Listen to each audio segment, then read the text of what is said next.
You know, many years ago when I was a young lass, I would attempt to like not wear makeup, but then I would go look in the mirror and just kind of like gradually like tweak and fix little things. And then 20 minutes later, I had a full face of natural makeup on. And that is how my no makeup routine was born. I think this is my favorite makeup look because it's just the easiest. And I realized I've never done a no makeup routine on my channel before. So this will not be an updated version. It'll be my first one. Thank you to my friends at Clinique for sponsoring this video. Also, when I filmed it, I just kind of started explaining myself out loud. So I guess this video will be a talk through. And yeah, I hope that you guys like it. I'm makeup free, sitting on my floor because all my makeup is already here.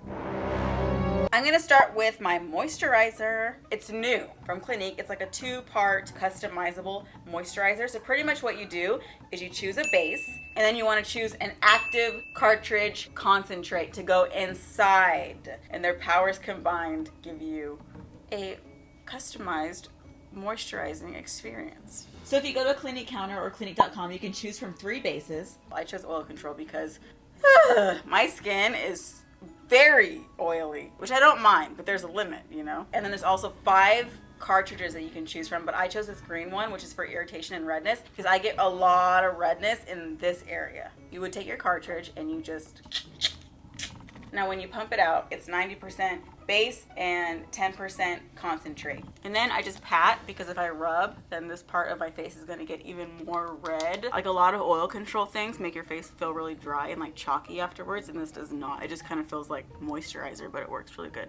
Foundation. This part is so important. My goal really is for people to have to figure it out. Like, is she wearing makeup right now? I've been using FitMe 220 for like since they released it, I think. Now for this look, I actually take it a step further. I have a cool undertone, and if you mix that with my like yellowish skin tone, it almost creates like a green tint to my natural face. So I'm actually gonna take a little bit of green primer and mix it with my foundation. It's gonna tone down any redness that is in the foundation, and it's gonna match my skin in the daylight like you've never seen. This is one of those things where when I don't do this, I notice. Now I do try to be very light on my forehead and right here, because I feel like these 3 areas really give it away if you're wearing foundation.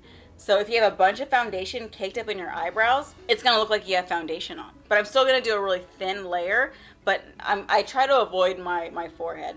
When someone looks at your face and they see bare, nothing here, it kind of tricks their eye, I feel like, into thinking that you don't have foundation anywhere. Unless they like really examine it. And then if you have to examine my face to see if I'm wearing a lot of makeup, good. That's what I want. Over here, it's like my problem areas.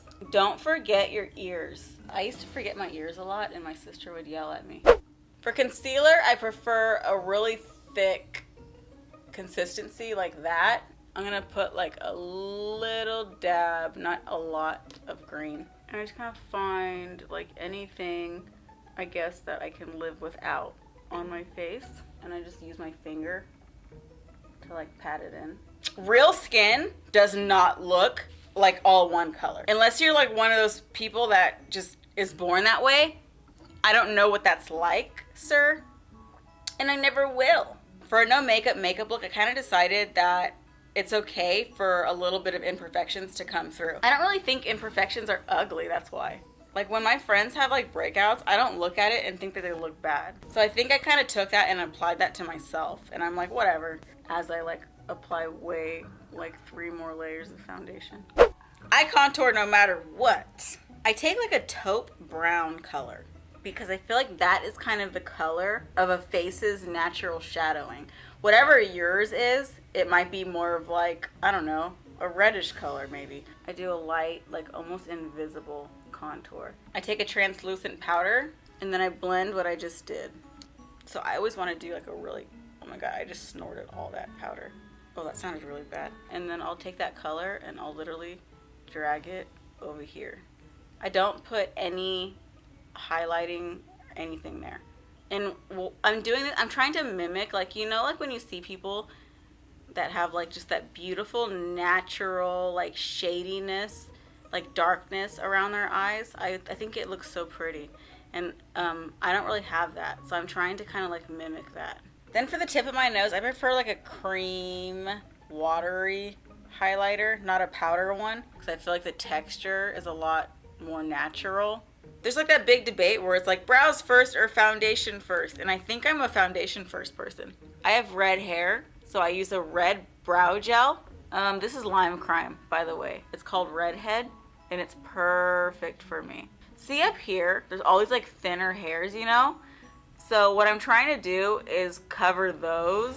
That's why I'm brushing in this weird direction, but then I turn around and I go like that. So like right here I have like a little weird bald spot, so I'll just kind of go like that. See, like you'll see a lot of like bareness in here. I leave that. So you have to like leave some stuff not looking perfect, and there has to be a balance of imperfections and flawlessness. It needs to be a balance, because if everything is too perfect and you don't have anything that's out of place, it almost like reveals your secret. So next I'm just gonna do something that to me makes such a big difference, and that is like cheek balm, that clear gel. I just put like a little bit like that. It just looks like skin. Honestly, I can't live without this. This is my bad gal lash. I'm gonna kind of show you how this would look first without false lashes. I had eyelash extensions and I still have some of them stuck in here. That's why I have like no lashes, and then like a big long one, and then none, and then a long one. I don't really have any lashes over here, so I can't really give you any tips there except for grow lashes. After this, what I would do is I would take like, I almost look for like a brownish red color. Almost like this color maybe. Like that. And I just smear it. I just kind of want it to look like you know when you see like a little beautiful child just full of life and happiness still? Like rosy cheeks, rosy lips. Like that's the goal. To look like I have a childlike wonder. Then maybe I would do like a very conservative amount of powder. Just enough to where it gives me like that natural porcelain look. If I add too much, it'll start to give me powdery chalky. I spray. Okay, so this is how my face would look if I were to just stop at this stage. And then I'm gonna show you how it looks with lashes. Now what I do is I cut my lashes and I place them underneath. And the reason why I do that is because it just looks almost like you have eyelash extensions versus if you have like a visible band on top. This is how I look with the lashes. Now at this point, I'll either be out the door or I'll kick it up a notch. I'll be like, oh, let me add some, you know, faux freckles. I don't really do that a lot because my sister asked me what was wrong with my face the last time that I did it. It can really go in a lot of different directions after this. So that is it. If you guys like when I show you guys my makeup tips and tricks, then like this video. Thanks again, Clinique, for sponsoring this video. It was very fun for me to make. I hope that you guys liked it. Also comment if you have any other video requests, and I will see you guys soon. Love you so much. Bye.